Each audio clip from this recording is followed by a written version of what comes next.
ਵਾਹਿਗੁਰੂ ਜੀ ਕਾ ਖਾਲਸਾ ਵਾਹਿਗੁਰੂ ਜੀ ਕੀ ਫਤਿਹ। ਗੁਰੂ ਪਿਆਰੀ ਗੁਰੂ ਸਵਾਰੀ ਪਰਮ ਸਤਿਕਾਰਯੋਗ ਸਾਧ ਸੰਗਤ ਜੀਓ, ਅੱਜ ਦਾ ਆਸ ਸੰਤ ਉੱਤਰ ਦੇ ਮਹਾਂਪੁਰਖਾਂ ਦੀ ਚੱਲ ਰਹੀ ਲੜੀਵਾਰ ਪ੍ਰਸੰਗ ਕਥਾ ਦੇ ਤਹਿਤ ਉਹਨਾਂ ਦੇ ਜੀਵਨ ਦੇ ਅਗਲੇ ਦਰਸ਼ਨਾਂ ਦੀ ਜਿਹੜੀ ਕੜੀ ਆ ਉਹ ਆਪ ਸਾਰੀਆਂ ਸੰਗਤਾਂ ਨਾਲ ਸਾਂਝਾ ਕਰਦਾ ਹੈ। ਸੋ ਜਿਵੇਂ ਆਪ ਸਾਰੀਆਂ ਸੰਗਤਾਂ ਜਾਣਦੀਆਂ ਕਿ ਮਹਾਂਪੁਰਖ ਜੋ ਦੇ ਸੰਸਾਰ 'ਤੇ ਆਉਂਦੇ ਆ, ਜੋ ਪਰਮੇਸ਼ਰ ਦਾ ਹੁਕਮ ਹੈ ਨਾ, ਉਸ ਕਾਰਜ ਨੂੰ ਪੂਰਾ ਕਰਕੇ ਫਿਰ ਆਪਣੇ ਲੋਕ ਦੇ ਵਿੱਚ ਚਲੇ ਜਾਂਦੇ ਆ। ਇਸੇ ਤਰ੍ਹਾਂ ਸੰਤ ਉੱਤਰ ਦੇ ਮਹਾਂਪੁਰਖਾਂ ਦੇ ਮਨ ਦਾ ਫੁਰਨਾ ਇੱਕ ਵਾਰੀ ਜਾਗਿਆ ਕਿ ਅਸੀਂ ਹੈ ਨਾ ਕੁਛ ਟਾਈਮ ਵਾਸਤੇ ਜਿਹੜਾ ਹੈ ਨਾ ਉਹ ਸੰਗਤ ਦੇ ਜਾਂ ਸੰਸਾਰ ਦੇ ਭਲੇ ਵਾਸਤੇ ਭੰਡਾਰੇ ਕਰੀਏ। ਸੋ 1970 ਦੇ ਵਿੱਚ ਹੈ ਨਾ ਮਹਾਂਪੁਰਖਾਂ ਨੇ ਜਿਹੜੀ ਸੀ ਇਹ ਜਿਹੜਾ ਭੰਡਾਰਾ ਸੀਗਾ ਇਹਦੀ ਇਹਨੇ ਸਲਾਹ ਸੰਗਤਾਂ ਦੇ ਨਾਲ ਸ਼ੁਰੂ ਕਰ ਦਿੱਤੀ। ਜਦ ਸੰਗਤਾਂ ਦੇ ਨਾਲ ਸਲਾਹ ਕਰਨੀ ਸ਼ੁਰੂ ਕਰ ਦਿੱਤੀ, ਪਰ ਉਹ ਵੀ ਸਮਾਂ ਆ ਗਿਆ ਜਦੋਂ ਮਹਾਂਪੁਰਖਾਂ ਨੇ ਹੈ ਨਾ ਮੁਹੰਮਦਪੁਰ ਜਾਣੀ ਕਿ ਜਿਹੜਾ ਇਲਾਕਾ ਸੀਗਾ ਉਹਦੇ ਵਿੱਚ ਭੰਡਾਰਾ ਕਰਨ ਦਾ ਇਰਾਦਾ ਦ੍ਰਿੜ ਕਰ ਲਿਆ। ਜਦ ਇਹ ਭੰਡਾਰਾ ਸ਼ੁਰੂ ਹੋਣ ਲੱਗਾ ਤਾਂ ਇਸ ਭੰਡਾਰੇ ਦੀ ਜਿਹੜੀ ਖਬਰ ਸੀਗੀ ਦੂਰ ਦੂਰ ਤੱਕ ਸੰਗਤਾਂ ਨੂੰ ਲੱਗੀ। ਉਸ ਟਾਈਮ ਫਿਰ ਇਸ ਭੰਡਾਰੇ ਦੇ ਵਿੱਚ ਸੰਗਤਾਂ ਦੁੱਧ, ਸਬਜ਼ੀ, ਦਾਲਾਂ ਜਿਹੜੀਆਂ ਸੀਗੀਆਂ ਉਹ ਲੈ ਕੇ ਪਹੁੰਚੀਆਂ ਅਤੇ ਸੰਤਾਂ ਨੇ ਜਾਣੀ ਕਿ ਜਿਹੜੀ ਭਾਂਡਿਆਂ ਦੀ ਖਰੀਦੋ ਫਰੋਖਤ, ਜਿਹਦੇ ਵਿੱਚ ਕੌਲੀਆਂ, ਬਾਲਟੀਆਂ ਜਾਂ ਹੋਰ ਵੱਡੀਆਂ ਜਿਹੜੀਆਂ ਸੀਗੇ ਬਰਤਨ ਉਹ ਖਰੀਦੇ। ਸੋ ਜਦ ਇਹ ਭੰਡਾਰਾ ਜਿਹੜਾ ਸੀਗਾ ਸ਼ੁਰੂ ਹੋਣ ਲੱਗਾ ਹੈ ਨਾ, ਫਿਰ ਧੂਰੀ ਤੋਂ ਮਹਾਂਪੁਰਖਾਂ ਨੇ 100 ਬੋਰੀ ਜਿਹੜੀ ਖੰਡ ਲਈ, 100 ਬੋਰੀ ਜਿਹੜਾ ਸੀਗਾ ਉਹ ਘਿਓ ਦਾ ਪੀਪਾ ਲਿਆ, ਮੈਦਾ, ਚਾਵਲ ਅਤੇ ਬੇਸਣ। ਇਸ ਜਾਣੀ ਕਿ ਜਿਹੜੀ ਵੀ ਸਮੱਗਰੀ ਇਸ ਭੰਡਾਰੇ ਵਾਸਤੇ ਲੱਗਣੀ ਸੀ ਉਹ ਸਾਰੀ ਮਹਾਂਪੁਰਖਾਂ ਨੇ ਆਪ ਖਰੀਦੀ ਉਹਨਾਂ ਟਾਈਮਾਂ ਦੇ ਵਿੱਚ। ਸੋ ਜਦੋਂ ਇਹ ਭੰਡਾਰਾ ਸ਼ੁਰੂ ਹੋਇਆ, ਜਦ ਪਹਿਲਾ ਦਿਨ ਹੋਇਆ ਨਾ, ਤਾਂ ਮਹਾਂਪੁਰਖਾਂ ਨੇ ਪਹਿਲੇ ਦਿਨ ਜਾਣੀ ਖੀਰ, ਪ੍ਰਸ਼ਾਦ ਅਤੇ ਦਾਲ ਰੋਟੀ ਇਹਦੀ ਜਿਹੜੀ ਹੈ ਨਾ ਸੰਗਤ ਨੂੰ ਜਿਹੜੀ ਸੀ ਉਹ ਭੰਡਾਰੇ ਦੇ ਵਿੱਚ ਸੇਵਾ ਦੇ ਵਜੋਂ ਇਹ ਸੇਵਾ ਕਰਨੀ ਆਰੰਭ ਕਰ ਦਿੱਤੀ। ਸੋ ਜਦ ਦੂਸਰਾ ਦਿਨ ਹੋਇਆ ਅਤੇ ਦੂਸਰੇ ਦਿਨ ਮਹਾਂਪੁਰਖਾਂ ਨੇ ਜਾਣੀ ਲੱਡੂ ਅਤੇ ਜਲੇਬੀਆਂ ਦਾ ਭੰਡਾਰਾ ਜਿਹੜਾ ਸੰਗਤ ਦੇ ਵਾਸਤੇ ਕੀਤਾ।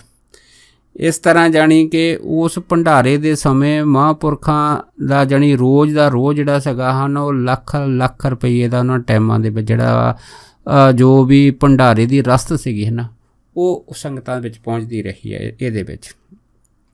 ਸੋ ਇਸੇ ਤਰ੍ਹਾਂ ਜਦ ਇਹ ਭੰਡਾਰੇ ਦੀ ਜਿਹੜੀ ਰੌਣਕ ਸੀ ਦੂਰ ਦੂਰ ਤੱਕ ਹੋਣੀ ਸ਼ੁਰੂ ਲੱਗੀ, ਸੰਗਤਾਂ ਜਿਹੜੀ ਸੀ ਉਹ ਵੱਧ ਤੋਂ ਵੱਧ ਭੰਡਾਰੇ ਵਿੱਚ ਪਹੁੰਚਣ ਲੱਗੀਆਂ।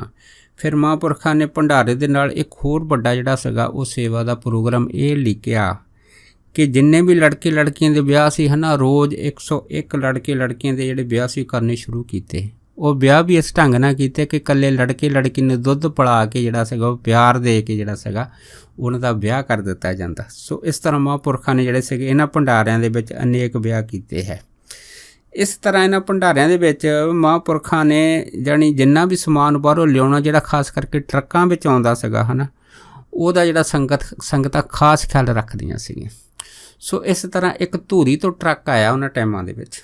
ਜਦ ਟਰੱਕ ਧੂਰੀ ਤੋਂ ਆਇਆ ਹੈ ਨਾ, ਅਤੇ ਉਹ ਡਰਾਈਵਰ ਦੇ ਮਨ ਵਿੱਚ ਆਈ ਕਿ ਸਾਰਾ ਟਰੱਕ ਜਿਹੜਾ ਹੈਗਾ ਇਹ ਘਿਓ ਦੇ ਪੀਪੇ ਨਾਲ ਲੱਦਿਆ, ਕਿਉਂ ਨਾ ਇੱਕ ਘਿਓ ਦਾ ਪੀਪਾ ਜਿਹੜਾ ਹੈਗਾ ਉਹ ਲਾ ਕੇ ਮੈਂ ਘਰ ਰੱਖ ਲਵਾਂ।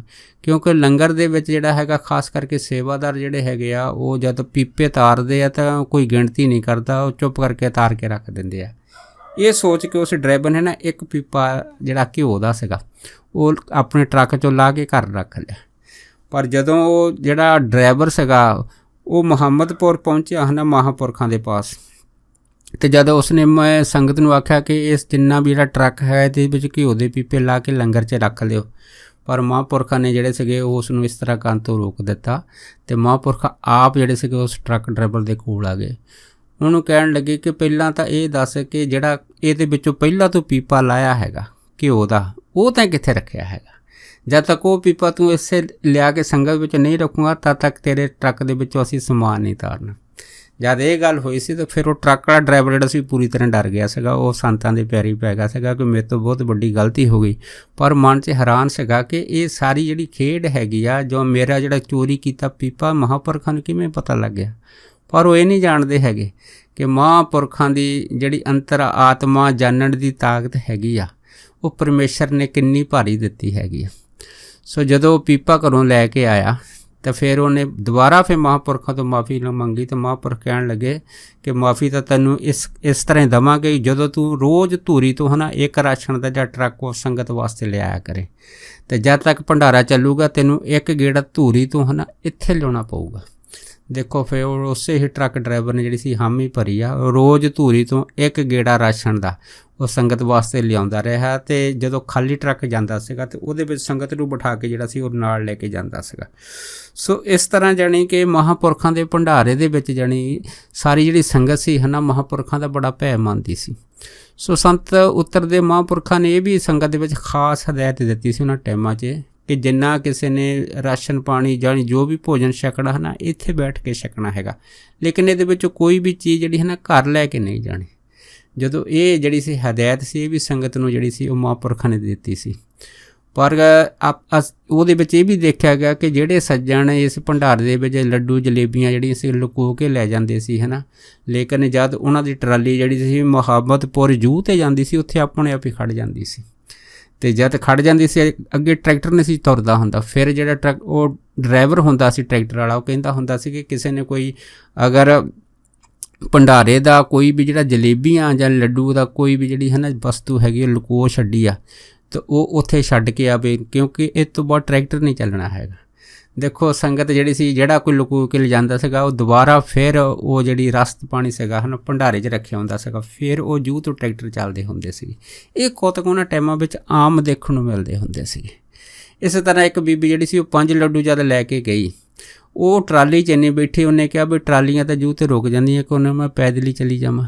ਜਦ ਉਹ ਪੈਦਲ ਜਿਹੜੀ ਸੀ ਚੋਰੀ ਦੀ ਨਹੀਂ ਨਿਕਲੀ ਤਾਂ ਮਹਾਂਪੁਰਖਾਂ ਨੇ ਉਹਦੇ ਪਿੱਛੇ ਕੁਛ ਜਿਹੜੇ ਸੀਗੇ ਉਹ ਸੇਵਾਦਾਰ ਭੇਜ ਦਿੱਤੇ, ਜਾ ਕੇ ਮਾਈ ਨੂੰ ਬੁਲਾ ਕੇ ਲੈ ਕੇ ਆ। ਦੇਖੋ ਜਦੋਂ ਮਾਈ ਜਿਹੜੀ ਸੀ ਉਹ ਲੈ ਕੇ ਆਈ ਤਾਂ ਮਹਾਂਪੁਰਖ ਕਹਿਣ ਲੱਗੇ ਵੀ ਤੂੰ ਇਹ ਜਿਹੜੇ 5 ਲੱਡੂ ਲੁਕੋ ਕੇ ਲੈ ਕੇ ਚੱਲੀ ਆ ਇਹ ਤੈਂ ਕੀ ਕਰਨੇ ਆ, ਜਦ ਕਿ ਭੰਡਾਰੇ 'ਚ ਅਸੀਂ ਮਨਾ ਕੀਤਾ ਹੈਗਾ। ਉਹ ਮਾਈ ਕਹਿਣ ਲੱਗੀ ਕਿ ਇਹ ਜਿਹੜੇ 5 ਲੱਡੂ ਹੈਗੇ ਮੈਂ ਆਪਣੇ ਪਰਿਵਾਰ ਵਾਸਤੇ ਲੈ ਕੇ ਚੱਲੀ ਹਾਂ, ਉਹਦੇ ਵਿੱਚੋਂ ਮੇਰੀਆਂ ਜਿਹੜੀਆਂ ਹੈਗੀਆਂ 2 ਪੋਤੀਆਂ ਹੈਗੀਆਂ, ਉਸ ਤੋਂ ਬਾਅਦ ਮੇਰਾ ਪੁੱਤਰ ਵਾ, ਮੇਰੀ ਨੂੰਹ ਅਤੇ ਮੇਰਾ ਘਰ ਵਾਲਾ, ਇਸ ਤਰ੍ਹਾਂ ਮੈਂ ਹੈ ਨਾ ਇਹ 5 ਲੱਡੂ ਜਿਹੜੇ ਉਹਨਾਂ ਵਾਸਤੇ ਲੈ ਕੇ ਚੱਲੇ ਹਾਂ।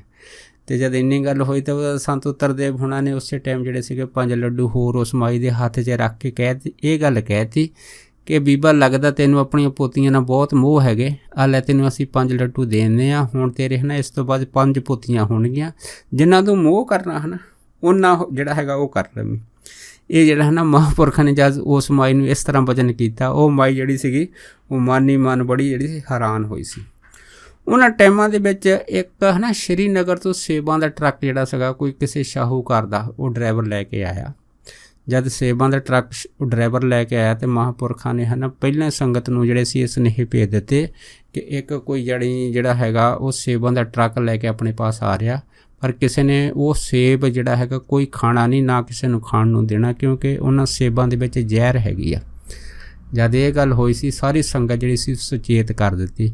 ਪਰ ਜਦੋਂ ਉਹ ਡਰਾਈਵਰ ਜਿਹੜਾ ਸੀਗਾ ਉਹ ਸੇਬ ਲੈ ਕੇ ਪਹੁੰਚਿਆ ਅਤੇ ਜਦ ਉਹਨੇ ਜਿਹੜੇ ਸੇਬ ਸੀਗੇ ਇਹ ਦੇਣੇ ਚਾਹੇ, ਸਾਰੀ ਸੰਗਤ ਨੇ ਉਹਨੂੰ ਜੂਹ 'ਤੇ ਰੋਕ ਦਿੱਤਾ। ਰੋਕ ਕੇ ਕਹਿ ਤਾ ਕਿ ਭਾਈ ਤੈਨੂੰ ਇਹ ਸੇਬ ਜਿਹੜੇ ਸੰਗਤ 'ਚ ਵਰਤਾਉਣ ਦਾ ਹੁਕਮ ਨਹੀਂ ਹੈ, ਤੂੰ ਇਹ ਸੇਬ ਜਿਹੜੇ ਹੈ ਨਾ ਵਾਪਸ ਲੈ ਜਾ। ਉਹ ਡਰਾਈਵਰ ਬੜਾ ਹੈਰਾਨ ਹੋਇਆ, ਕਹਿਣ ਲੱਗਾ ਕਿ ਮੈਂ ਸੇਬ ਵਾਪਸ ਕਾਹਤੇ ਲੈ ਕੇ ਜਾਵਾਂ। ਫਿਰ ਦੇਖੋ ਸੇਵਾਦਾਰਾਂ ਨੇ ਜਾਣੀ ਉਸ ਨੂੰ ਡਰਾਈਵਰ ਨੂੰ ਹੀ ਦੱਸਿਆ ਕਿ ਤੇਰੇ ਸੇਬਾਂ ਦੇ ਵਿੱਚ ਜ਼ਹਿਰ ਹੈ, ਅਤੇ ਇਹ ਜਿਹੜੀ ਗੱਲ ਹੈ ਸਾਨੂੰ ਮਹਾਂਪੁਰਖਾਂ ਨੇ ਦੱਸੀ ਹੈਗੀ ਆ। ਪਰ ਉਹ ਆਪ ਫਿਰ ਟਰੱਕ ਡਰਾਈਵਰ ਵਾਲਾ ਜਿਹੜਾ ਮਹਾਂਪੁਰਖਾਂ ਦੇ ਪਾਸ ਆਇਆ, ਉਹਨਾਂ ਨੂੰ ਕਹਿਣ ਲੱਗਾ ਜੀ ਮੈਂ ਤਾਂ ਬਹੁਤ ਵਧੀਆ ਸੇਬ ਖਰੀਦੇ ਆ, ਤੁਸੀਂ ਕਹਿਣ ਲੱਗੇ ਕਿ ਸੇਬਾਂ 'ਚ ਜ਼ਹਿਰ ਹੈ, ਇਹ ਕਿਵੇਂ ਹੋ ਸਕਦਾ ਹੈ। ਮਹਾਂਪੁਰਖ ਹੱਸ ਕੇ ਕਹਿਣ ਲੱਗੇ, ਕਹਿੰਦੇ ਭਾਈ ਜ਼ਹਿਰ ਤੇਰੇ ਸੇਬਾਂ 'ਚ ਨਹੀਂ, ਤੇਰੀ ਕਮਾਈ ਵਿੱਚ ਹੈ। ਸੋ ਤੇਰੀ ਜਿਹੜੀ ਕਮਾਈ ਹੈ ਇਹ ਜਿਹੜੀ ਸੰਗਤ ਦੇ ਵਿੱਚ ਜਦ ਵਰਤੇਗੀ ਤਾਂ ਸੰਗਤ ਦੇ ਜਿਹੜੀ ਹੈਗੀ ਆ ਤੇਰੀ ਇਸ ਝੂਠੀ ਕਮਾਈ ਦਾ ਜਿਹੜਾ ਹੈਗਾ ਉਹ ਜ਼ਹਿਰ ਰੂਪੀ ਅਸਰ ਪਾਵੇਗਾ। ਇਸ ਕਰਕੇ ਇਹ ਸੇਬ ਜਿਹੜੇ ਹਨ ਇਹ ਤੈਨੂੰ ਸੰਗਤ 'ਚ ਵਰਤਾਉਣ ਦਾ ਜਿਹੜਾ ਹੈਗਾ ਕੋਈ ਹੁਕਮ ਨਹੀਂ ਹੈ। ਇਸ ਕਰਕੇ ਤੂੰ ਸੇਬ ਬਾਹਰ ਵਾਪਸ ਲੈ ਜਾ, ਜਿੱਥੇ ਤੇਰਾ ਦਿਲ ਕਰਦਾ ਉੱਥੇ ਦੇ ਜਾਈ। ਜਦ ਮਹਾਂਪੁਰਖਾਂ ਨੇ ਕਿਹਾ ਫਿਰ ਉਹ ਜਿਹੜਾ ਡਰਾਈਵਰ ਸੀਗਾ ਉਹ ਸ਼ਾਹੂਕਾਰ ਦਾ, ਉਹਨੇ ਫਿਰ ਉਹਦੇ ਨਾਲ ਗੱਲ ਕੀਤੀ, ਪਰ ਮਨ ਬੜਾ ਸ਼ਰਮਿੰਦਾ ਹੋਇਆ। ਪਰ ਜਦੋਂ ਟਰੱਕ ਜਿਹੜਾ ਸੀ ਵਾਪਸ ਲੈ ਕੇ ਆਇਆ, ਉਹਨੇ ਕਿਹਾ ਕਿ ਇਹ ਸੇਬ ਜਿਹੜੇ ਹੈਗੇ ਆ ਮੈਂ ਵਾਪਸ ਹੁਣ ਲੈ ਕੇ ਨਹੀਂ ਜਾਣੇ। ਉਹਨੇ ਦੇਖੋ ਇਹ ਸੇਬ ਜਿਹੜੇ ਸੀਗੇ ਨਾ ਇਹ ਮੁਹੰਮਦਪੁਰ ਦੀ ਜੂਹ ਦੇ ਵਿੱਚ ਹੀ ਸਾਰਾ ਟਰੱਕ ਜਿਹੜਾ ਸੀਗਾ ਉਹ ਲਾ ਕੇ ਜਿਹੜਾ ਸੀ ਉਹ ਚਲਾ ਗਿਆ ਸੀਗਾ। ਪਰ ਸਾਰੀ ਸੰਗਤ ਨੇ ਉਹਦੇ ਵਿੱਚੋਂ ਇੱਕ ਵੀ ਸੇਬ ਨਹੀਂ ਖਾਧਾ। ਉਹ ਜਿੰਨੀਆਂ ਵੀ ਸੇਬਾਂ ਦੀਆਂ ਪੇਟੀਆਂ ਸੀ ਉਹ ਪਈਆਂ ਉੱਥੇ ਹੀ ਗਲ ਗਈਆਂ, ਪਰ ਕਿਸੇ ਸੰਗਤ ਨੇ ਹੈ ਨਾ ਉਹਨਾਂ ਸੇਬਾਂ ਵੱਲ ਤੱਕਿਆ ਵੀ ਨਹੀਂ ਸੀਗਾ। ਇਸੇ ਤਰ੍ਹਾਂ ਜਦ ਇਹ ਜਿਹੜਾ ਭੰਡਾਰਾ ਚੱਲਦੇ ਨੂੰ 1 ਮਹੀਨਾ ਹੋਇਆ ਨਾ, ਫਿਰ ਇਸ ਭੰਡਾਰੇ ਦੇ ਵਿੱਚ ਜਿਹੜੇ CID ਵਾਲੀ ਦੀ ਇੱਕ ਟੀਮ 5 ਮੈਂਬਰੀ ਟੀਮ ਆਈ, ਕਿਉਂਕਿ ਜਿਹੜੀ ਇਹ ਸਰਕਾਰ ਨੂੰ ਜਿਹੜਾ ਸੀ ਉਹਨਾਂ ਟਾਈਮਾਂ ਵਿੱਚ ਖਦਸ਼ਾ ਇਹ ਹੋ ਗਿਆ ਇਹ ਜਿਹੜਾ ਭੰਡਾਰਾ ਮਹੀਨਾ ਇੱਕ ਚੱਲਦਾ ਹੈਗਾ, ਇਹਦੇ ਵਿੱਚ ਟੋਟ ਨਹੀਂ ਆਉਂਦੀ, ਦੂਰੋਂ ਜਿਹੜੀ ਸੰਗਤ ਵਾ ਖਾਸ ਕਰਕੇ ਬੰਬਈ ਅਤੇ ਕਲਕੱਤਾ ਵਿੱਚੋਂ ਵੀ ਆਉਣੀ ਸ਼ੁਰੂ ਹੋ ਗਈ ਆ। ਇਹ ਭੰਡਾਰੇ ਵਿੱਚ ਇੰਨਾ ਪੈਸਾ ਰੋਜ਼ ਲੱਗਦਾ ਹੈਗਾ, ਇੰਨਾ ਰਾਸ਼ਨ ਆਉਂਦਾ, ਪੈਸਾ ਕਿੱਥੋਂ ਆਉਂਦਾ ਹੈ? ਇਹਦੀ ਪੜਤਾਲ ਕਰਨ ਵਾਸਤੇ ਫਿਰ ਜਿਹੜੀ CID ਦੀ ਇੱਕ 5 ਮੈਂਬਰੀ ਟੀਮ ਸੀ ਇੱਥੇ ਪਹੁੰਚੀ ਆ। ਜਦ ਪਹੁੰਚੀ ਆ ਉਹਨਾਂ ਨੇ ਇਹ ਸਾਰਾ ਘੁੰਮ ਫਿਰ ਕੇ ਜਿਹੜਾ ਸੀਗਾ ਇਹ ਸਾਰਾ ਜਿਹੜਾ ਪ੍ਰਬੰਧ ਦੇਖਿਆ, ਪਰ ਮੁੜ ਕੇ ਫਿਰ ਇਹ ਜਿਹੜੇ 5 ਮੈਂਬਰ ਸੀਗੇ ਇਹ ਸੰਤ ਉੱਤਰਦੇਵ ਜੀ ਦੇ ਪਾਸ ਆ ਕੇ ਬੈਠ ਗਏ। ਜਦ ਪਾਸ ਆਠ ਕੇ ਬੈਠੇ ਤਾਂ ਉਸੇ ਟਾਈਮ ਉਹਨਾਂ ਨੇ ਕੀ ਦੇਖਿਆ ਕਿ ਬਹੁਤ ਸੰਗਤ ਜਿਹੜੀ ਲਾਈਨ 'ਚ ਲੱਗੀ ਆ ਅਤੇ ਸਾਰੇ ਮਹਾਂਪੁਰਖਾਂ ਨੂੰ ਭੰਡਾਰੇ ਵਾਸਤੇ ਜਿਹੜੀ ਸੀ ਉਹ ਆਪਣੀ ਸੇਵਾ ਭੇਟ ਜਿਹੜੀ ਹੈਗੀ ਧਨ ਦੌਲਤ ਨਾਲ ਕਰ ਰਹੇ ਆ। 1 ਘੰਟੇ ਦੇ ਵਿੱਚ ਹੀ ਉਹਨਾਂ ਨੇ ਕੀ ਦੇਖਿਆ ਕਿ 1 ਘੰਟੇ ਦੇ ਅੰਦਰ ਤਕਰੀਬਨ 1 ਲੱਖ ਰੁਪਈਆ ਜਿਹੜਾ ਸੀ ਉਹਨਾਂ ਟਾਈਮਾਂ ਵਿੱਚ ਇਕੱਠਾ ਹੋ ਗਿਆ।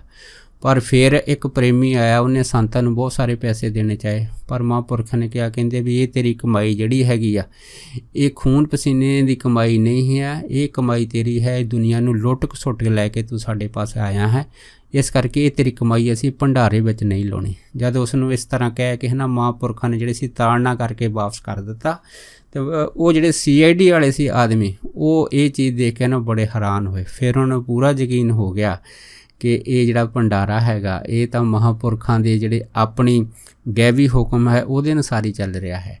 ਫਿਰ ਉਹਨਾਂ ਨੇ ਆਪ ਫਿਰ ਮਹਾਂਪੁਰਖਾਂ ਦੇ ਪਾਸ ਜਾ ਕੇ ਆਪਣੀ ਜੇਬ ਦੇ ਵਿੱਚੋਂ ਜ਼ਿਆਦਾ ਸੇਵਾ ਦੇਣੀ ਚਾਹੀ। ਫਿਰ ਸੰਤ ਉੱਤਰਦੇਵ ਹੁਣਾਂ ਨੇ CID ਵਾਲੇ ਮੈਂਬਰਾਂ ਨੂੰ ਕਹਿ ਤਾ ਕਿ ਭਾਈ ਤੁਸੀਂ ਜਿਸ ਕੰਮ ਵਾਸਤੇ ਆਏ ਤਾਂ ਤੁਸੀਂ ਆਪਣਾ ਕੰਮ ਕਰੋ। ਜਦ ਇੰਨੀ ਗੱਲ ਹੋਈ ਤਾਂ ਜਿਹੜੇ CID ਵਾਲੇ ਸੀ ਉਹ ਬੜੇ ਸ਼ਰਮਿੰਦੇ ਹੋਏ, ਪਰ ਉਹਨਾਂ ਨੇ ਜ਼ਿਆਦਾ ਫਿਰ ਬੇਨਤੀਆਂ ਕਰਨ 'ਤੇ ਜੋ ਵੀ ਥੋੜ੍ਹੀ ਬਹੁਤ ਜਿਹੜੀ ਸੇਵਾ ਸੀ ਮਹਾਂਪੁਰਖਾਂ ਨੂੰ ਦਿੱਤੀ। ਫਿਰ ਮਹਾਂਪੁਰਖਾਂ ਨੇ ਉਹਨਾਂ ਦਾ ਵੀ ਪ੍ਰੇਮ ਦੇਖ ਕੇ ਇਹ ਜਿਹੜੀ ਸੇਵਾ ਸੀਗੀ ਇਹ ਰੱਖ ਲਈ। ਸੋ ਇਸ ਤਰ੍ਹਾਂ ਕਰਦੇ ਫਿਰ ਜਦੋਂ ਭੰਡਾਰਾ ਜਿਹੜਾ ਸੀ ਚੱਲ ਰਿਹਾ ਸੀਗਾ, ਜਦ ਮਹੀਨੇ ਤੋਂ ਉੱਪਰ ਜਿਹੜਾ ਸੀ ਸਮਾਂ ਹੋ ਗਿਆ ਅਤੇ ਮਹਾਂਪੁਰਖਾਂ ਨੇ ਇੱਕ ਦਿਨ ਸਾਰੀ ਸੰਗਤ ਦੇ ਵਿੱਚ ਜਿਹੜੇ ਆਪਣੇ ਸੇਵਾਦਾਰ ਭੇਜੇ ਅਤੇ ਕਹਿ ਦਿੱਤਾ ਕਿ ਭਾਈ ਅੱਜ ਬਿਲਕੁਲ ਚਤੰਨੇ ਹੋ ਕੇ ਕੰਮ ਕਰਨਾ, ਕੋਈ ਬਾਹਰ ਵਾਲਾ ਸੱਜਣ ਜਿਹੜਾ ਉਹ ਇਸ ਭੰਡਾਰੇ ਦੇ ਵਿੱਚ ਵਿਘਨ ਨਾ ਪਾਵੇ। ਜਦ ਇਹ ਗੱਲ ਹੋਈ ਤਾਂ ਸੇਵਾਦਾਰ ਜਿਹੜੇ ਸੀ ਜ਼ਿਆਦਾ ਚਤੰਨੇ ਹੋਏ, ਪਰ ਉਸ ਟਾਈਮ ਇੱਕ ਸਾਧੂ ਜਿਹੜਾ ਸੀਗਾ ਉਹ ਮਹਾਂਪੁਰਖਾਂ ਦੇ ਪਾਸ ਪਹੁੰਚਿਆ। ਜਦ ਉਹ ਸਾਧੂ ਮਹਾਂਪੁਰਖਾਂ ਦੇ ਪਾਸ ਪਹੁੰਚਿਆ, ਪਰ ਸੰਤ ਬਾਬਾ ਉੱਤਰਦੇਵ ਹੁਣਾਂ ਨੇ ਉਹ ਸਾਧੂ ਨੂੰ ਦੇਖ ਕੇ ਸੰਗਤ ਨੂੰ ਇਹ ਕਹਿਤਾ, ਕਹਿੰਦੇ ਭਾਈ ਇਹ ਸਾਧੂ ਦੇ ਅਸੀਂ ਮੱਥੇ ਨਹੀਂ ਲੱਗਣਾ ਹੈਗਾ। ਜਦ ਇੰਨੀ ਗੱਲ ਹੋਈ ਸੰਗਤ ਨੇ ਪੁੱਛਿਆ ਕਿ ਮਹਾਂਪੁਰਖੋ ਕੀ ਗੱਲ ਹੈ, ਇਹ ਸਾਧੂ ਆਪ ਜੀ ਦੇ ਦਰਸ਼ਨ ਕਰਨੇ ਤੁਸੀਂ ਕਹਿੰਦੇ ਮੱਥੇ ਨਹੀਂ ਲੱਗਣਾ। ਅਤੇ ਮਹਾਂਪੁਰਖ ਕਹਿਣ ਲੱਗੇ, ਕਹਿੰਦੇ ਭਾਈ ਉਹ ਸਾਧੂ ਨਹੀਂ ਹੈ, ਉਹ ਕਲਯੁਗ ਹੈ ਜਿਹੜਾ ਸਾਧੂ ਦਾ ਰੂਪ ਧਾਰ ਕੇ ਆਇਆ ਹੈਗਾ। ਪਰ ਜਦ ਇਹ ਗੱਲ ਹੋਈ ਸੰਗਤ ਬੜੀ ਹੈਰਾਨ ਹੋਈ, ਪਰ ਜਿਉਂ ਹੀ ਸਾਧੂ ਜਿਹੜਾ ਸੀ ਉਹ ਜਿੱਧਰ ਸੰਤ ਉੱਤਰਦੇਵ ਹੁਣੀ ਬੈਠੇ ਸੀ ਜਦ ਉੱਧਰ ਨੂੰ ਜਾਣ ਲੱਗਿਆ ਅਤੇ ਜਦ ਪਹਿਰੇਦਾਰਾਂ ਨੇ ਰੋਕਿਆ ਪਰ ਉਹ ਨਹੀਂ ਰੋਕਿਆ, ਅਤੇ ਸੰਤ ਉੱਤਰਦੇਵ ਜਿਹੜੇ ਸੀਗੇ ਉਹ ਆਪਣੇ ਤੰਬੂ ਵਿੱਚੋਂ ਨਿਕਲ ਕੇ ਜਿਹੜੇ ਸੀ ਉਹਨਾਂ ਟਾਈਮਾਂ 'ਚ ਸਕੂਲ ਚਲੇ ਗਏ। ਜਦ ਸਕੂਲ ਦੇ ਵਿੱਚ ਗਏ ਤਾਂ ਜਿਹੜੇ ਉਹ ਸਾਧੂ ਸੀਗਾ ਸਕੂਲ ਦੇ ਵਿੱਚ ਪਿੱਛੇ ਚਲੇ ਗਿਆ। ਜਦ ਪਿੱਛੇ ਚਲੇ ਗਿਆ ਮਹਾਂਪੁਰਖ ਉੱਥੋਂ ਨਿਕਲ ਕੇ ਜਿੱਧਰ ਭੰਡਾਰੇ ਦੇ ਹਲਵਾਈ ਲੱਗੇ ਸੀ ਉਹਨਾਂ ਦੇ ਪਾਸ ਪਹੁੰਚ ਗਏ। ਉਹ ਸਾਧੂ ਫਿਰ ਵੀ ਉੱਥੇ ਜਿਹੜਾ ਸੀਗਾ ਪਹੁੰਚ ਗਿਆ। ਜਦ ਉਹ ਪਿੱਛੇ ਪਹੁੰਚਿਆ ਤਾਂ ਉਹ ਸੰਤ ਅੱਗੇ ਤਾਂ ਉਹ ਜਿਹੜਾ ਕਲਯੁਗ ਦੇ ਰੂਪ ਵਿੱਚ ਸਾਧੂ ਤੁਰਿਆ ਫਿਰਦਾ ਸੀ ਉਹ ਪਿੱਛੇ। ਜਦ ਇਸ ਤਰ੍ਹਾਂ ਜਿਹੜਾ ਸੀ ਇਹ ਸਾਰੀ ਜਿਹੜੀ ਖੇਡ ਵਰਤਣ ਲੱਗੀ, ਫਿਰ ਜਿਹੜਾ ਕਲਯੁਗ ਸਾਧੂ ਦੇ ਰੂਪ 'ਚ ਆਇਆ ਸੀ ਫਿਰ ਉਹਨੇ ਆਪਣਾ ਜਿਹੜਾ ਸੀਗਾ ਉਹ ਉਸ ਦਾ ਆਪਣਾ ਡਾਂਡਵ ਸੀਗਾ ਉਹ ਸੰਗਤ ਦੇ ਵਿੱਚ ਕਰਨਾ ਸ਼ੁਰੂ ਕੀਤਾ। ਕੀ ਹੋਇਆ ਕਿ ਸੰਗਤ ਦੇ ਵਿੱਚ ਜਿਹੜੀ ਸੀ ਕਿ ਕੁਛ ਟਾਈਮ ਬਾਅਦ ਜਿਹੜੀ ਸੀ ਉਹ ਭੀੜ ਦੇ ਵਿੱਚ ਧੱਕੇ ਮੁੱਕੀ ਹੋਣੀ ਸ਼ੁਰੂ ਹੋ ਗਈ। ਜਦ ਧੱਕੇ ਮੁੱਕੀ ਹੋ ਕੇ ਰੌਲਾ ਪੈਣਾ ਸ਼ੁਰੂ ਕੀਤਾ, ਉਸ ਟਾਈਮ 'ਤੇ ਸੰਤ ਉੱਤਰਦੇਵ ਮਹਾਂਪੁਰਖ ਜਿਹੜੇ ਸੀ ਕੋਠੇ 'ਚ ਚੜ੍ਹ ਗਏ। ਉਹਨਾਂ ਨੇ ਸਾਧੂ ਵੱਲ ਪਿੱਠ ਕਰਕੇ ਉੱਚੀ ਦੇਣੀ ਇਹ ਆਖਿਆ ਕਿ ਭਾਈ ਅਸੀਂ ਤੇਰਾ ਰਾਜ ਲੈਣ ਨਹੀਂ ਆਏ, ਤੂੰ ਆਪਣਾ ਜਿਹੜਾ ਹੈਗਾ ਇਹ ਕਾਰਨਾਮਾ ਕਿਉਂ ਸੰਗਤ 'ਚ ਕਰ ਰਿਹਾ ਹੈਗਾ। ਜਦ ਉੱਚੀ ਆਵਾਜ਼ 'ਚ ਮਹਾਂਪੁਰਖਾਂ ਨੇ ਇਹ ਗੱਲ ਕਹੀ ਹੈ, ਉਹ ਸਾਧੂ ਜਿਹੜਾ ਸੀਗਾ ਫਿਰ ਇਹ ਗੱਲ ਸੁਣਦੇ ਸਾਰ ਜਿਹੜਾ ਸੀਗਾ ਉਹ ਇੱਕ ਮੱਕੀ ਦੇ ਖੇਤ ਵੱਲ ਨੂੰ ਚਲੇ ਗਿਆ। ਜਦ ਮੱਕੀ ਦੇ ਖੇਤ ਵੱਲ ਨੂੰ ਚਲੇ ਗਿਆ ਸਾਰੀ ਸੰਗਤ ਉਹਦੇ ਪਿੱਛੇ ਤੁਰਨ ਲੱਗੀ। ਜਦੋਂ ਮੱਕੀ ਦੇ ਖੇਤ 'ਚ ਗਿਆ ਹੈਗਾ ਮੁੜ ਕੇ ਖੇਤ 'ਚੋਂ ਬਾਹਰ ਨਹੀਂ ਆਇਆ, ਉਹ ਉਸੇ ਹੀ ਮੱਕੀ ਦੇ ਖੇਤ ਦੇ ਵਿੱਚ ਅਲੋਪ ਹੋ ਗਿਆ ਸੀਗਾ। ਸੋ ਕਹਿਣ ਤੋਂ ਭਾਵ ਇਹ ਹੈ ਕਿ ਇਸ ਤਰ੍ਹਾਂ ਦੇ ਜਿਹੜੇ ਜੋ ਕੌਤਕ ਸੀਗੇ ਉਹਨਾਂ ਟਾਈਮਾਂ ਦੇ ਵਿੱਚ ਭੰਡਾਰੇ ਦੇ ਵਿੱਚ ਜਿਹੜੇ ਸੀਗੇ ਉਹ ਚੱਲਦੇ ਰਹੇ ਸੀਗੇ। ਅਤੇ ਇਹ ਜਿਹੜਾ ਭੰਡਾਰਾ ਸੀਗਾ ਇਹ ਤਕਰੀਬਨ 62 ਦਿਨ ਚੱਲਿਆ। ਇਹਦੇ ਵਿੱਚੋਂ ਇੱਕ ਜਵਾਲਾ ਸਿੰਘ ਦੀ ਮਾਂ ਸੀ ਜਿਹਦਾ ਨਾਂ ਸੀ ਚੰਦ ਕੌਰ। ਉਹਨੇ ਵੀ ਮਹਾਂਪੁਰਖਾਂ ਦੇ ਜਿਹੜੇ ਸੀ ਉਹ ਚਰਨਾਂ ਦੇ ਵਿੱਚ ਇਹ ਬੇਨਤੀ ਕੀਤੀ ਕਿ ਅਗਰ ਮਹਾਂਪੁਰਖ ਆਪ ਸਾਡੇ ਘਰ 'ਚ ਆ ਕੇ ਚਰਨ ਪਾਉਣ ਤਾਂ ਮੈਂ ਭੰਡਾਰੇ ਦੇ ਵਾਸਤੇ ਆਪਣੀ ਜਿਹੜੀ ਸਫਲ ਕਮਾਈ ਉਹਦਾ ਜਿਹੜਾ ਮੇਰਾ ਦਸਵੰਧ ਦਾ 5000 ਰੁਪਈਆ ਬਣਦਾ ਇਸ ਭੰਡਾਰੇ ਵਾਸਤੇ ਮਹਾਂਪੁਰਖਾਂ ਨੂੰ ਭੇਟ ਕਰਾਂਗੀ। ਦੇਖੋ ਜਦ ਉਸ ਦੀ ਮਨ ਦੀ ਇਹ ਜਿਹੜੀ ਭਾਵਨਾ ਸੀ ਇਹਨੂੰ ਪੂਰਾ ਕਰਨ ਵਾਸਤੇ ਸੰਤ ਉਤਰਦੇਵ ਜਿਹੜੇ ਸੀਗੇ ਉਹਦੇ ਘਰ ਗਏ ਆ। ਅਤੇ ਫਿਰ ਉਹ ਜਿਹੜੀ ਮਾਂ ਚੰਦ ਕੌਰ ਸੀਗੀ ਹੈ ਨਾ, ਉਹ ਬਹੁਤ ਪ੍ਰਸੰਨ ਹੋਈ ਮਹਾਂਪੁਰਖਾਂ ਦਾ ਅਚਨਚੇਤ ਘਰ ਦੇ ਵਿੱਚ ਆਉਣਾ ਦੇਖ ਕੇ। ਪਰ ਫਿਰ ਉਸੇ ਟਾਈਮ ਉਹਨੇ ਜਿਹੜਾ 5000 ਰੁਪਈਆ ਮਨ ਦੇ ਵਿੱਚ ਜੋ ਉਹਨੇ ਧਾਰਿਆ ਸੀਗਾ, ਉਹ ਮਹਾਂਪੁਰਖਾਂ ਦੀ ਭੇਟਾ ਕਰ ਦਿੱਤਾ। ਇਸੇ ਤਰ੍ਹਾਂ ਜਾਣੀ ਕਿ ਬਹੁਤ ਸਾਰੇ ਜਿਹੜੇ ਸੀ ਕੌਤਕ ਜਿਹੜੇ ਸੀਗੇ ਉਹਨਾਂ ਟਾਈਮਾਂ ਦੇ ਵਿੱਚ ਜਿਹੜੇ ਸੀਗੇ ਇਸ ਭੰਡਾਰੇ ਦੇ ਵਿੱਚ ਹੁੰਦੇ ਸੀਗੇ। ਸੋ ਉਹਨਾਂ ਟਾਈਮਾਂ ਦੇ ਵਿੱਚ ਇੱਕ ਜਿਹੜੇ ਸੱਜਣ ਸੀਗੇ ਜਿਹੜੇ ਮਹਾਂਪੁਰਖਾਂ ਵਾਸਤੇ ਬਹੁਤ ਸਾਰੇ ਘੇ ਦੇ ਟੀਨ ਲੈ ਕੇ ਆਏ ਸੀਗੇ। ਉਹ ਆਪ ਵੀ ਸੰਗਤ ਨੂੰ ਕਹਿੰਦੇ ਸੀਗੇ ਕਿ ਇਹ ਜਿੰਨੀ ਜਿਹੜੀ ਸਮੱਗਰੀ ਹੈਗੀ ਆ ਨਾ, ਇਹ ਇਹਨਾਂ ਮਹਾਂਪੁਰਖਾਂ ਨੇ ਸਾਨੂੰ ਉਸ ਸ਼੍ਰੀਨਗਰ ਵਿੱਚੋਂ ਆਪ ਖਰੀਦ ਕੇ ਦਿੱਤੀ ਆ। ਪਰ ਜਦ ਉਸ ਨੇ ਇਹ ਗੱਲ ਕਹੀ ਕਿ ਸਾਨੂੰ ਸਮਝ ਨਹੀਂ ਆਉਂਦੀ ਕਿ ਅਸੀਂ ਹਜੇ ਟਰੱਕ ਲੈ ਕੇ ਤੁਰੇ ਹਾਂ ਅਤੇ ਮਹਾਂਪੁਰਖ ਇੱਥੇ ਪਹਿਲਾਂ ਹੀ ਪਹੁੰਚ ਗਏ ਆ। ਪਰ ਜਦ ਸੰਗਤ ਨੇ ਦੇਖਿਆ ਕਿ ਸੰਤ ਉਤਰਦੇਵ ਦਾ ਕਿਤੇ ਗਏ ਨਹੀਂ ਹੈਗੇ ਆ, ਉਹਨਾਂ ਨੇ ਕਿਵੇਂ ਤੁਹਾਨੂੰ ਸ਼੍ਰੀਨਗਰ ਤੋਂ ਸਾਰੀ ਰਸਤੇ ਜਿਹੜੀ ਖਰੀਦ ਕੇ ਦੇ ਦਿੱਤੀ ਆ। ਪਰ ਇਹ ਜਿਹੜੀਆਂ ਆਮ ਖਾਸ ਕਰਕੇ ਜਿਹੜੀਆਂ ਕੌਤਕ ਦੀਆਂ ਇਹ ਜਿਹੜੀਆਂ ਖੇਡਾਂ ਸੀਗੀਆਂ ਹੈ ਨਾ, ਇਹ ਉੱਥੇ ਆਮ ਸੁਣਨ ਵਿੱਚ ਭੰਡਾਰੇ ਦੇ ਵਿੱਚ ਜਿਹੜੀਆਂ ਸੀ ਉਹ ਮਿਲਦੀਆਂ ਸੀ। ਸੋ ਇਹ ਜਿਹੜਾ ਭੰਡਾਰਾ ਸੀ ਤਕਰੀਬਨ 62 ਦਿਨ ਚੱਲਿਆ ਉਹਨਾਂ ਟਾਈਮਾਂ ਦੇ ਵਿੱਚ। ਅਤੇ 62 ਦਿਨ ਜਿਹੜੀਆਂ ਸੀਗੀਆਂ ਦਿਨ ਰਾਤ ਜਿਹੜੀਆਂ ਰੌਣਕਾਂ ਜਿਹੜੀਆਂ ਸੀ ਉਹਨਾਂ ਟਾਈਮਾਂ ਦੇ ਵਿੱਚ ਲੱਗਦੀਆਂ ਰਹਿੰਦੀਆਂ ਸੀਗੀਆਂ। ਸੋ ਇਹ ਜਦ ਭੰਡਾਰਾ ਸੰਪੂਰਨ ਹੋਇਆ ਨਾ, ਉਸ ਤੋਂ ਬਾਅਦ ਫਿਰ ਮਹਾਂਪੁਰਖ ਜਿਹੜੇ ਸੀਗੇ ਉਹ ਫਿਰ ਇਹ ਇਲਾਕਾ ਛੱਡ ਕੇ ਜਿਹੜੇ ਸੀਗੇ ਇੱਥੋਂ ਚਲੇ ਗਏ, ਕਿਉਂਕਿ ਉਹਨਾਂ ਨੇ ਫਿਰ ਇੱਕ ਦਿਨ ਕਹਿ ਦਿੱਤਾ ਸੀਗਾ ਵੀ ਭਾਈ ਹੁਣ ਜਿੰਨੀ ਵੀ ਜਿਹੜਾ ਰਸਦ ਭੰਡਾਰਾ ਹੈਗਾ ਇਹਦੀ ਤੁਸੀਂ ਸਾਰੀ ਸਮਾਪਤੀ ਕਰ ਦਿਓ, ਬਾਕੀ ਜਿੰਨਾ ਵੀ ਬਚਿਆ ਭੰਡਾਰੇ ਦਾ ਜੋ ਵੀ ਭੋਜਨ ਹੈ ਨਾ, ਉਹ ਤੁਸੀਂ ਆਲੇ ਦੁਆਲੇ ਜਿਹੜੇ ਨਾਲ ਦੇ ਪਿੰਡ ਹੈ ਨਾ ਉਹਨਾਂ ਵਿੱਚ ਵਰਤਾ ਦਿਓ। ਸੋ ਜਿਹੜਾ ਬਾਕੀ ਬਚਿਆ ਸਾਰਾ ਸਮਾਨ ਸੀਗਾ, ਜੇ ਲੱਡੂ ਜਲੇਬੀਆਂ ਖੀਰ ਮਾਲ ਪੂੜੇ ਜਾਂ ਹੋਰ ਵੀ ਅਨੇਕ ਤਰ੍ਹਾਂ ਦੇ ਜਿਹੜੇ ਪਦਾਰਥ ਸੀਗੇ ਹੈ ਨਾ, ਉਹ ਸਾਰੀਆਂ ਟਰਾਲੀਆਂ 'ਚ ਲੱਦ ਕੇ ਫਿਰ ਆਲੇ ਦੁਆਲੇ ਪਿੰਡਾਂ ਦੇ ਵਿੱਚ ਵੰਡਣੇ ਸ਼ੁਰੂ ਕਰ ਦਿੱਤੇ ਸੀ। ਇਸੇ ਤਰ੍ਹਾਂ ਇੱਕ ਹੈ ਨਾ ਭਾਈ ਧਰਮ ਸਿੰਘ ਜੀ ਹੋਏ ਆ ਬਰਨਾਲੇ ਤੋਂ। ਇਹ ਵੀ ਹੈ ਨਾ ਮਹਾਂਪੁਰਖਾਂ ਦੇ ਸੇਵਕ ਸੀ। ਇਹਨਾਂ ਦੀ ਪਤਨੀ ਦਾ ਨਾਂ ਜਿਹੜਾ ਧੰਨ ਕੌਰ ਸੀਗਾ। ਸੋ ਇਹ ਜਿਹੜੀ ਧੰਨ ਕੌਰ ਸੀਗੀ, ਇਹ ਜਦ ਬੱਚੇ ਛੋਟੇ ਸੀ ਹੈ ਨਾ, ਕੁਦਰਤੀ ਅਕਾਲ ਚਲਾਣਾ ਕਰ ਗਈ, ਜਿਹਦੇ ਵਿਯੋਗ ਦੇ ਵਿੱਚ ਭਾਈ ਧਰਮ ਸਿੰਘ ਹੁੰਦੇ ਜਿਹੜੇ ਸੀ ਬਹੁਤ ਬਰਲਾਪ ਕਰਦੇ ਰਹਿੰਦੇ ਸੀ, ਕਿਉਂਕਿ ਉਹ ਬੱਚਿਆਂ ਦੀ ਜਿਹੜੀ ਕਬੀਲਦਾਰੀ ਦਾ ਸਾਰਾ ਬੋਝ ਸੀਗਾ ਹੈ ਨਾ, ਇਕੱਲੇ ਭਾਈ ਧਰਮ ਸਿੰਘ ਦੇ ਉੱਪਰ ਪੈ ਗਿਆ ਸੀਗਾ। ਕਿਉਂਕਿ ਮਾਂ ਤੋਂ ਬਗੈਰ ਜਿਹੜੇ ਬੱਚੇ ਸਾਹਮਣੇ ਬਹੁਤ ਮੁਸ਼ਕਿਲ ਹੋ ਜਾਂਦੇ। ਇਸ ਕਰਕੇ ਭਾਈ ਧਰਮ ਸਿੰਘ ਜਦ ਅੰਮ੍ਰਿਤ ਵੇਲਾ ਉੱਠ ਕੇ ਹਰ ਬੱਚਿਆਂ ਲਈ ਚਾਹ ਬਣਾਉਂਦੇ ਹੁੰਦੇ ਸੀ, ਉਸ ਟਾਈਮ ਬਹੁਤ ਬਰਲਾਪ ਕਰਦੇ ਹੁੰਦੇ ਸੀ, ਕਿਉਂਕਿ ਇਹ ਬਰਲਾਪ ਕੁਦਰਤੀ ਸੀਗਾ ਕਿ ਉਹਨਾਂ ਨੂੰ ਆਪਣੀ ਪਤਨੀ ਦੀ ਯਾਦ ਆ ਜਾਂਦੀ ਸੀਗੀ ਕਿ ਕਿਵੇਂ ਉਹਨਾਂ ਦੇ ਹੁੰਦਿਆਂ ਜਿਹੜੀ ਉਹਨਾਂ ਦੀ ਪਤਨੀ ਹੈ ਸਵੇਰੇ ਉੱਠ ਕੇ ਘਰ ਦਾ ਕੰਮ ਕਾਰ ਜਿਹੜੇ ਸੀ ਉਹ ਸਵੇਰੇ ਸਾਂਭ ਲੈਂਦੀ ਸੀਗੀ ਅਤੇ ਆਪ ਉਹ ਕੰਮ 'ਤੇ ਚਲੇ ਜਾਂਦੀ ਸੀ। ਹੁਣ ਬੱਚਿਆਂ ਨੂੰ ਵੀ ਸਾਂਭਣਾ ਅਤੇ ਬਾਹਰ ਕੰਮ ਵੀ ਕਰਨਾ, ਇਹ ਬਹੁਤ ਮੁਸ਼ਕਿਲ ਸੀਗਾ। ਇਸ ਤਰ੍ਹਾਂ ਕਰਦੇ ਕਰਦੇ ਜਿਹੜੇ ਸੀਗੇ ਉਹਨਾਂ ਦਾ ਜਿਹੜਾ ਦੁੱਖ ਦੇ ਅੰਦਰ ਜਿਹੜੀ ਅੰਦਰ ਪੀੜਾ ਸੀ ਹੈ ਨਾ, ਇਹ ਪੀੜਾ ਜਿਹੜੀ ਸੀ ਸੰਤ ਉਤਰਦੇਵ ਤੱਕ ਉਹਨਾਂ ਤੱਕ ਪਹੁੰਚਦੀ ਹੁੰਦੀ ਸੀ। ਅਤੇ ਉਹਨਾਂ ਦਾ ਦੁੱਖ ਦੇ ਵਿੱਚ ਵੀ ਜਿਹੜੇ ਸੀ ਸੰਤ ਉਤਰਦੇਵ ਜਿਹੜੇ ਸੀ ਉਹ ਕਦੀ ਕਦੀ ਰੋਣ ਲੱਗ ਪੈਂਦੇ ਸੀ। ਪਰ ਇੱਕ ਵਾਰ ਦੀ ਘਟਨਾ ਹੈਗੀ ਆ, ਜਦੋਂ ਭਾਈ ਧਰਮ ਸਿੰਘ ਉਹਨਾਂ ਨੇ ਮਨ 'ਚ ਕਿਹਾ ਕਿ ਮੈਂ ਅੱਜ ਹੈ ਨਾ ਸੰਤ ਉਤਰਦੇਵ ਉਹਨਾਂ ਦੇ ਦਰਸ਼ਨ ਕਰਨ ਜਾਊਂਗਾ। ਪਰ ਉਸ ਟਾਈਮ ਸੰਤ ਉਤਰਦੇਵ ਜਿਹੜੇ ਮਹਾਂਪੁਰਖ ਸੀਗੇ ਭਾਈ ਜੋਗਿੰਦਰ ਸਿੰਘ ਦੇ ਘਰ ਰਹਿੰਦੇ ਸੀ ਉਹਨਾਂ ਟਾਈਮਾਂ 'ਚ। ਪਰ ਜਦੋਂ ਤੁਰਨ ਲੱਗਾ ਹੈ ਨਾ, ਤਾਂ ਉਹਦੀਆਂ ਜਿਹੜੀਆਂ ਸੀਗੀਆਂ ਭਾਈ ਧਰਮ ਸਿੰਘ ਉਹਨਾਂ ਦੀਆਂ ਜਿਹੜੀਆਂ ਬਰਲਾਪ ਦੀਆਂ ਹੂਕਾਂ ਸੀਗੀਆਂ ਜਦ ਨਿਕਲਣੀਆਂ ਸ਼ੁਰੂ ਹੋਈਆਂ, ਅਤੇ ਇੱਧਰੋਂ ਸੰਤ ਉਤਰਦੇਵ ਜਿਹੜੇ ਮਹਾਂਪੁਰਖ ਸੀਗੇ ਉਹ ਵੀ ਬਰਲਾਪ ਦੇ ਵਿੱਚ ਆ ਗਏ। ਪਰ ਇਹ ਦੇਖ ਕੇ ਭਾਈ ਜੋਗਿੰਦਰ ਸਿੰਘ ਬੜੇ ਹੈਰਾਨ ਹੋਏ। ਉਹਨਾਂ ਨੇ ਫਿਰ ਹੈ ਨਾ ਸੰਤ ਉਤਰਦੇਵ ਮਹਾਂਪੁਰਖਾਂ ਨੂੰ ਪੁੱਛਿਆ ਕਿ ਆਪ ਅੱਜ ਕੀ ਗੱਲ ਹੈ, ਕਿਉਂ ਅੱਜ ਆਪ ਬਰਾਗ ਦੇ ਵਿੱਚ ਇਕੱਲੇ ਰੋ ਰਹੇ? ਫਿਰ ਸੰਤ ਉਤਰਦੇਵ ਜੀ ਕਹਿਣ ਲੱਗੇ, ਕਹਿੰਦੇ ਭਾਈ ਕੋਈ ਗੱਲ ਨਹੀਂ, ਤੈਨੂੰ ਥੋੜ੍ਹੀ ਦੇਰ ਬਾਅਦ ਪਤਾ ਲੱਗ ਜਾਊਗਾ। ਜਦ ਇੰਨੀ ਗੱਲ ਹੋਈ ਅਤੇ ਫਿਰ ਜਦ ਭਾਈ ਧਰਮ ਸਿੰਘ ਹੁਣ ਜਿਹੜੇ ਖਾਲੀ ਹੱਥ ਮਹਾਂਪੁਰਖਾਂ ਦੇ ਪਾਸ ਪਹੁੰਚੇ ਆ, ਉਹ ਇਸ ਕਰਕੇ ਰੋ ਰਹੇ ਸੀ ਕਿ ਜਦੋਂ ਉਹਨਾਂ ਦੀ ਪਤਨੀ ਧੰਨ ਕੌਰ ਹੁੰਦੀ ਸੀ ਤਾਂ ਘਰੋਂ ਦੁੱਧ ਅਤੇ ਹੋਰ ਜਿਹੜਾ ਰਾਸ਼ਨ ਸੀ ਲੈ ਕੇ ਜਾਂਦੇ ਹੁੰਦੇ ਸੀ, ਪਰ ਉਹ ਅੱਜ ਖਾਲੀ ਹੱਥ ਨਾਲ ਮਹਾਂਪੁਰਖਾਂ ਦੇ ਦਰਸ਼ਨ ਕਰਨ ਵਾਸਤੇ ਜਾ ਰਹੇ ਆ। ਪਰ ਜਦੋਂ ਭਾਈ ਧਰਮ ਸਿੰਘ ਹੋਣਾ ਨੇ ਸੰਤ ਉਤਰਦੇਵ ਮਹਾਂਪੁਰਖਾਂ ਨੂੰ ਜਾ ਕੇ ਮੱਥਾ ਟੇਕਿਆ, ਅਤੇ ਫਿਰ ਸੰਤ ਉਤਰਦੇਵ ਹੋਣਾ ਨੇ ਭਾਈ ਧਰਮ ਸਿੰਘ ਹੋਣਾ ਨੂੰ ਜਿਹੜਾ ਸੀ ਬੜਾ ਦਿਲਾਸਾ ਦਿੱਤਾ, ਅਤੇ ਨਾਲ ਇਹ ਵੀ ਕਿਹਾ ਹੈਗਾ ਕਿ ਇਹ ਜਿਹੜੀ ਅਚਨਚੇਤ ਜੋ ਮੌਤ ਵਾ ਨਾ, ਇਹ ਅਕਾਲ ਪੁਰਖ ਦਾ ਆਪਣਾ ਹੁਕਮ ਹੁੰਦਾ ਹੈਗਾ, ਕਿਉਂਕਿ ਜਿੰਨੇ ਵੀ ਸਵਾਸ ਕੋਈ ਜਿਹੜਾ ਜੀਵ ਇਸ ਸੰਸਾਰ 'ਚ ਲੈ ਕੇ ਆਉਂਦਾ ਉਹਨੇ ਭੋਗ ਕੇ ਚਲਾ ਜਾਂਦਾ ਹੈਗਾ। ਬਾਕੀ ਮਹਾਂਪੁਰਖਾਂ ਨੇ ਜਦ ਇਸ ਤਰ੍ਹਾਂ ਦੇ ਦਿਲਾਸੇ ਦਿੱਤੇ, ਫਿਰ ਨਾਲ ਭਾਈ ਧਰਮ ਸਿੰਘ ਹੋਣਾ ਨੇ ਇਹ ਵੀ ਕਹਿ ਦਿੱਤਾ ਹੈਗਾ ਕਿ ਅਸੀਂ ਜਾਣਦੇ ਹਾਂ ਕਿ ਤੇਰੇ ਉੱਪਰ ਹੈ ਨਾ ਬੱਚਿਆਂ ਦੀ ਕਬੀਲਦਾਰੀ ਦਾ ਬੋਝ ਬਹੁਤ ਵੱਡਾ ਹੈਗਾ, ਜੇ ਤੂੰ ਕਹੇ ਤਾਂ ਅਸੀਂ ਤੇਰਾ ਹੈ ਨਾ ਸ਼ਾਦੀ ਵੀ ਕਰ ਦਿੰਦੇ ਹਾਂ, ਪਰ ਸਾਨੂੰ ਲੱਗਦਾ ਹੈਗਾ ਕਿ ਤੇਰੇ ਬੱਚੇ ਹੁਣ ਛੇਤੀ ਜਵਾਨ ਹੋਣ ਵਾਲੇ ਆ। ਅਗਰ ਤੂੰ ਸ਼ਾਦੀ ਕਰਨੀ ਹੈ ਤਾਂ ਸਾਨੂੰ ਦੱਸ ਦੇ, ਨਹੀਂ ਤਾਂ ਬੱਚੇ ਤੇਰੇ ਜਵਾਨ ਹੋਣ ਵਾਲੇ, ਅਸੀਂ ਉਹਨਾਂ ਦੀ ਸ਼ਾਦੀ ਕਰ ਦਿੰਦੇ ਹਾਂ। ਪਰ ਫਿਰ ਭਾਈ ਧਰਮ ਸਿੰਘ ਹੋਣਾ ਨੇ ਕਹਿ ਤਾ ਕਿ ਮੈਂ ਸਬਰ ਕਰ ਲਊਂਗਾ ਅਤੇ ਤੁਹਾਡੇ ਕਹਿਣ ਦੇ ਉੱਪਰ, ਪਰ ਤੁਸੀਂ ਹੈ ਨਾ ਮੇਰਾ ਵਿਆਹ ਨਾ ਕਰਿਓ, ਕਿਉਂਕਿ ਜੋ ਤੁਸੀਂ ਕਹਿ ਤਾ ਹੈ ਨਾ ਕਿ ਮੇਰੇ ਬੱਚੇ ਛੇਤੀ ਜਵਾਨ ਹੋਣ ਵਾਲੇ ਆ, ਮੈਨੂੰ ਇਹਨਾਂ ਦਾ ਹੌਸਲਾ ਹੋ ਗਿਆ ਹੈ। ਜਦ ਇਹ ਹੌਸਲਾ ਸੰਤ ਉਤਰਦੇਵ ਹੁਣਾਂ ਨੇ ਭਾਈ ਧਰਮ ਸਿੰਘ ਹੁਣਾਂ ਨੂੰ ਦਿੱਤਾ ਸੀਗਾ। ਫਿਰ ਭਾਈ ਧਰਮ ਸਿੰਘ ਹੁਣਾਂ ਦਾ ਜਿਹੜਾ ਵੱਡਾ ਲੜਕਾ ਜੰਗ ਸਿੰਘ ਸੀ ਹੈ ਨਾ, ਉਹਦਾ ਵਿਆਹ ਫਿਰ ਜਿਹੜਾ ਸੀਗਾ ਮਹਾਂਪੁਰਖ ਨੇ ਆਪ ਕੀਤਾ। ਜਦ ਜੰਗ ਸਿੰਘ ਦਾ ਵਿਆਹ ਹੋ ਗਿਆ ਅਤੇ ਘਰ ਦੇ ਵਿੱਚ ਭਾਈ ਧਰਮ ਸਿੰਘ ਹੁਣਾਂ ਦੀ ਜਦ ਨੌਂ ਰਾਣੀ ਪਹੁੰਚੀ ਹੈਗੀ ਆ, ਫਿਰ ਉਹਨੇ ਘਰ ਦਾ ਸਾਰਾ ਜਿਹੜਾ ਕੰਮਕਾਰ ਸੀਗਾ ਹੈ ਨਾ ਉਹ ਆਪ ਸੰਭਾਲ ਲਿਆ, ਜਿਹਦੇ ਨਾਲ ਭਾਈ ਧਰਮ ਸਿੰਘ ਹੁਣਾਂ ਨੂੰ ਜਿਹੜੀ ਨਾ ਬਹੁਤ ਭਾਰੀ ਰਾਹਤ ਮਿਲੀ। ਇਸ ਤਰ੍ਹਾਂ ਕਰਦੇ ਕਰਦੇ ਜਦ ਛੋਟੇ ਬੱਚੇ ਜਿਹੜੇ ਸੀਗੇ ਉਹ ਵੀ ਥੋੜ੍ਹਾ ਥੋੜ੍ਹਾ ਕਰਕੇ ਘਰ ਦੀ ਕਬੀਲਦਾਰੀ ਦਾ ਬੋਝ ਜਿਹੜਾ ਸੀਗਾ ਉਹ ਆਪ ਚੱਕਣ ਲੱਗ ਪਏ, ਤਾਂ ਭਾਈ ਧਰਮ ਸਿੰਘ ਹੁਣਾਂ ਦੀ ਜਿਹੜੀ ਜ਼ਿੰਦਗੀ ਸੀ ਹੈ ਨਾ ਬੜੀ ਸੁਖੈਨ ਹੋ ਗਈ ਸੀਗੀ।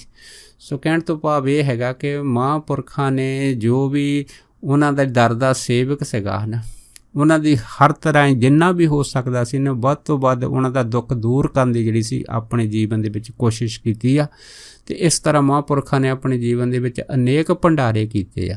ਇਹ ਭੰਡਾਰੇ ਮਹਾਂਪੁਰਖ ਦੱਸਦੇ ਸੀਗੇ ਕਿ ਇਹ ਅਕਾਲ ਪੁਰਖ ਦਾ ਆਪਣਾ ਹੁਕਮ ਹੈਗਾ। ਜੋ ਵੀ ਜਿਹੜਾ ਪ੍ਰਾਣੀ ਆ ਭੰਡਾਰੇ ਦੇ ਵਿੱਚ ਆਪਣੀ ਦਸਾਂ ਨਹੁੰਆਂ ਦੀ ਕਿਰਤ ਜਿਹੜੀ ਹੈਗੀ ਆ ਉਹਦਾ ਦਸਵੰਧ ਕਰਕੇ ਜਿਹੜਾ ਉਹ ਲੰਗਰ ਲਾਉਂਦਾ ਹੈ, ਭੋਜਨ ਛਕਾਉਂਦਾ ਹੈ ਨਾ, ਇਸ ਲੰਗਰ ਲੱਗੇ ਭੋਜਨ ਨੂੰ ਜਿਹੜਾ ਦੇਖ ਕੇ ਵਾਹਿਗੁਰੂ ਜਿਹੜੇ ਹੈ ਉਹ ਅਤ ਪ੍ਰਸੰਨ ਹੁੰਦੇ ਆ। ਸੋ ਦਾਸ ਇੰਨੀਆਂ ਹੀ ਜਿਹੜੀਆਂ ਉਹਨਾਂ ਦੀਆਂ ਹੈ ਜੀਵਨ ਦੀਆਂ ਇਤਿਹਾਸਕ ਘਟਨਾਵਾਂ, ਇਹਨਾਂ ਨੂੰ ਸੰਕੋਚਦਾ ਹੋਇਆ ਖਿਮਾ ਦਾ ਜਾਚਕ ਹੈ ਜੀ। ਹੋਈਆਂ ਬੇਅੰਤ ਭੁੱਲਾਂ ਚੁੱਕਾਂ ਦੀ ਖਿਮਾ ਕਰਨੀ। ਸੋ ਫਤਿਹ ਬੁਲਾਓ ਜੀ। ਵਾਹਿਗੁਰੂ ਜੀ ਕਾ ਖਾਲਸਾ, ਵਾਹਿਗੁਰੂ ਜੀ ਕੀ ਫਤਿਹ।